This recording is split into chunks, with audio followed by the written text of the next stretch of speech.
Zit Lausweg zijn.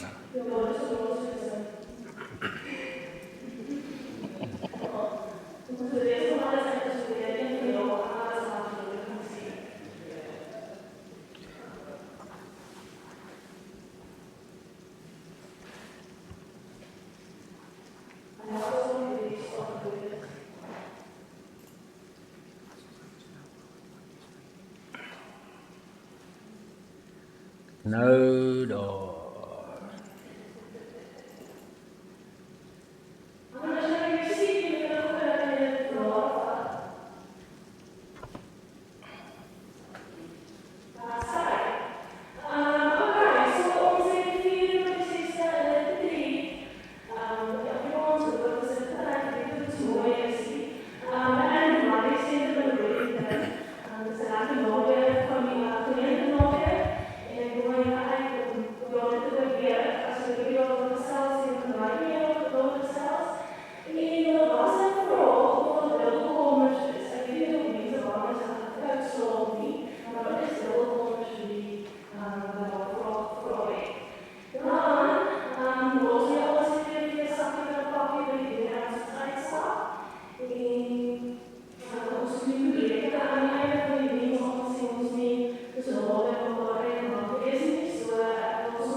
jong, 17, toe hy die klein weer opgepas het, saam met sy broers. Ons lees dan verder in die verhaal, dat hierdie ou Josef al onthou het om stories te gaan aanraad met sy pa, stories van sy broers, hy was regtig kleurreg gewees, en sy broers het glad nie van hom gehou nie.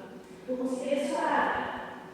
Maar al sy van al die seuns was Esau die liefste vir Josef, die seun wat in sy ouderdom gebore is, en daarom het hy Josef lang klere op die bou gemaak. Toe sy broers sien dat hulle pa vir Josef lewe het as een van hulle, het hulle afkeer van Josef gekry en nou het hulle niks gesoek te sê gehad. So wat ons agterkom, is daar groot spanning in die familie was. Die broers het nie van Josef gehou nie.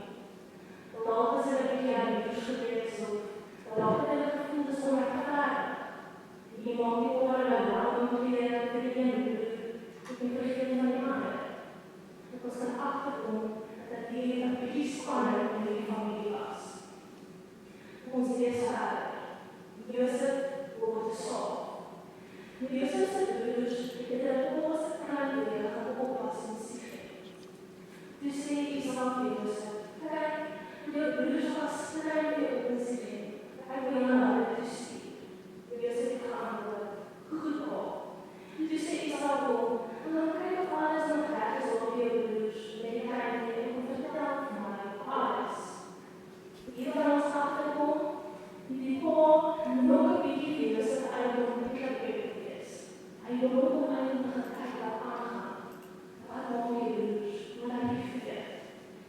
Die verhaal gaan aan met Josef se die broers, die kry soekere en dan kry hy klein.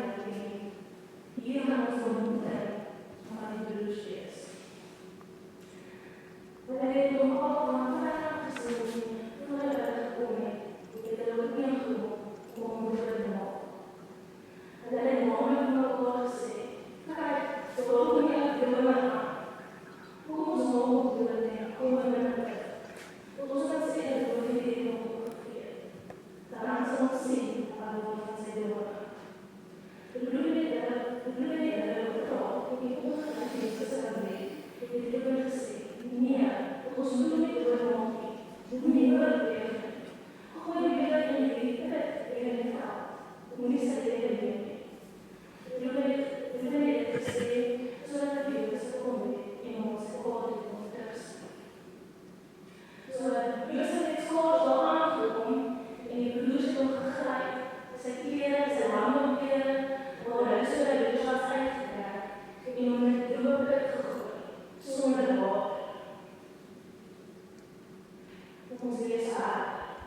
Dit is die jaar vir sy broers.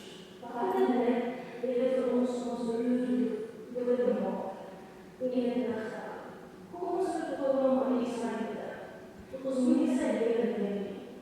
Hy is ons broer, hy is bloedfamilie. Op die aarde het hy hom te voer van die Israelite en hy is op pad Egipte toe en daar het hy uiteindelik slaaf gemaak. Ons teksgedeelte, dit is nogals vandag vreemd. Dit is so 'n abstrakte storie. So iets wat die mense eintlik kan verstaan as hy nie hele bekend ken. Ek het hierdie week lang hierdie teks gesit en ek het gewonder waarom meer mense nou eintlik oor hierdie teks.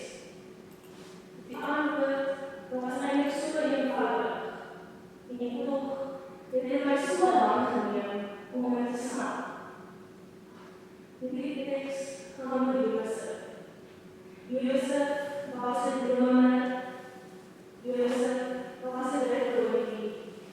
Josef was 'n klipweg.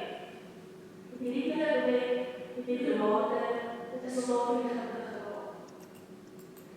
Wat vir my verder interessant is van die storie, dit is dat God nie een keer genoem word nie. Die woord God word nie keer in die teks genoem nie. En as jy nie glo nie, dan gaan lees die naam weer die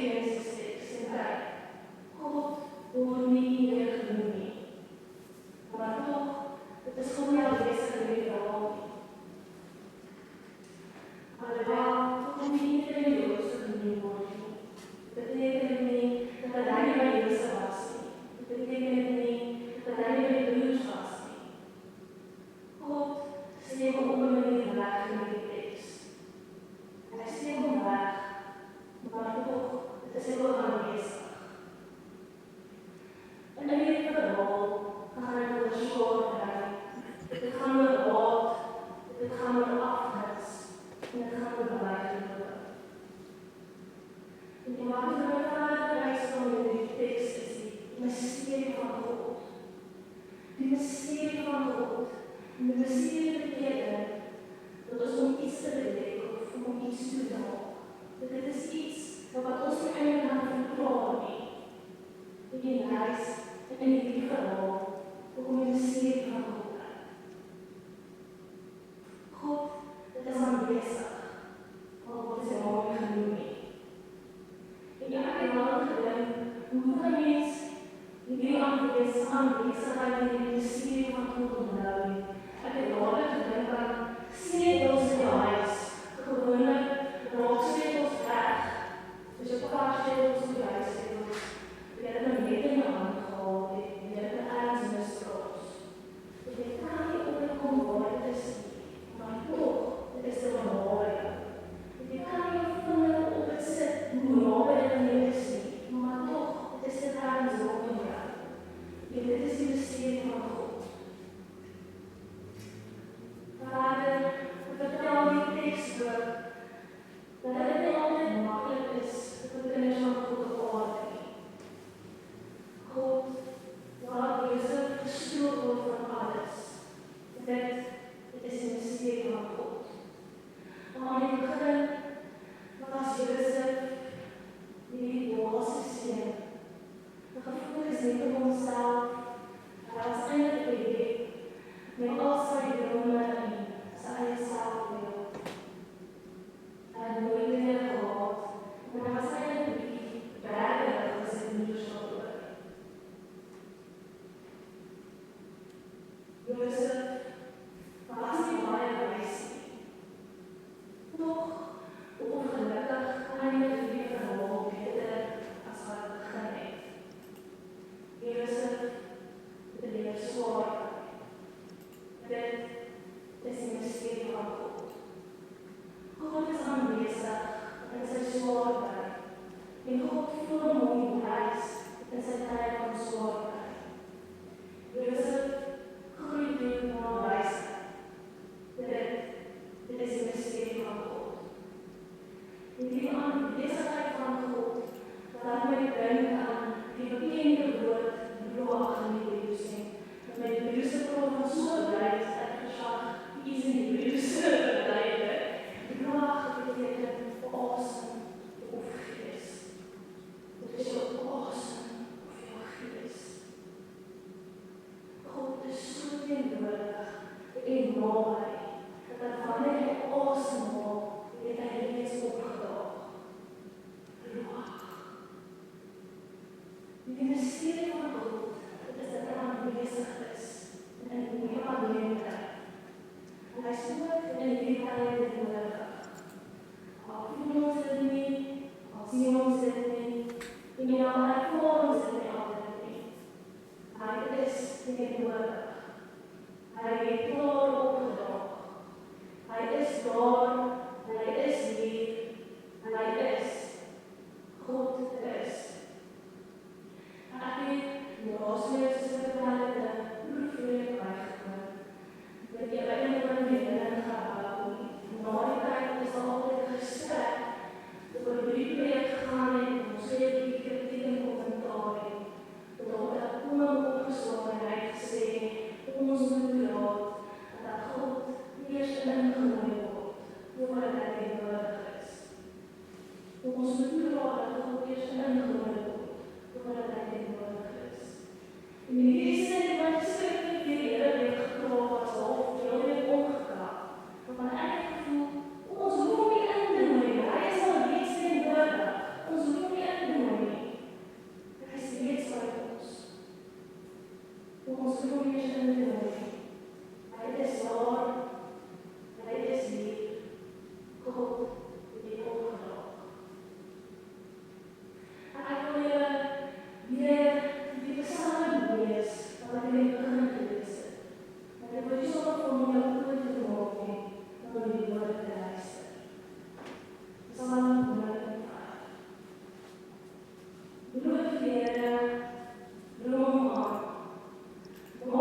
die mysterie van God, die klaar opgedaag.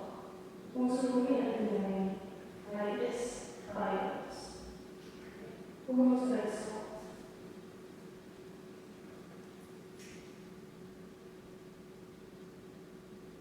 Here, dankie vir die voorreg wat ons het om vandag weer opnuut hier by mekaar te kom en die storie van hoop en die stories van Genesis te luister.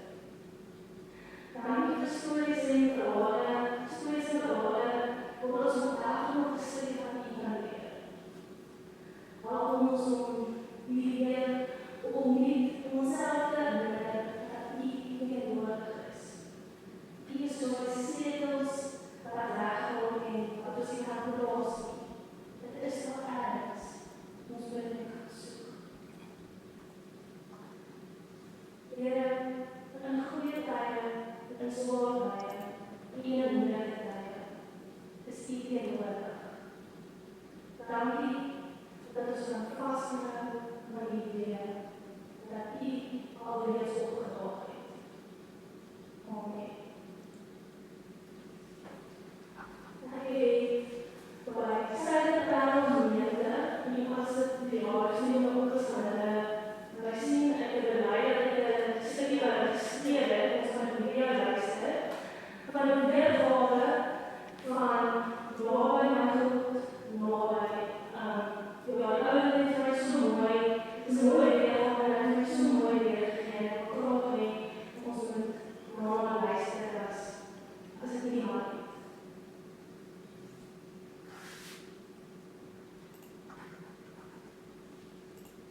se hulle ons moet baie leer in die tyd om net om te leer. Dit is die enigste ding wat hy nie kan leer. Dit is om te weet dat God nie nodig is, dat hy nog opgemaak het. En verby jou steeds leer om jouself waar te herinner. Maak jy 'n serie van God in jou lewe verras. En jy maak jy in die nodigheid van God opnieuw leer ervaar. En jy weet dat hy genade en vrede van God ons Vader en Heer en die liefde van Jesus Christus en die nodigheid en die vertroosting van die Heilige Gees by ons is vandag en in alle dag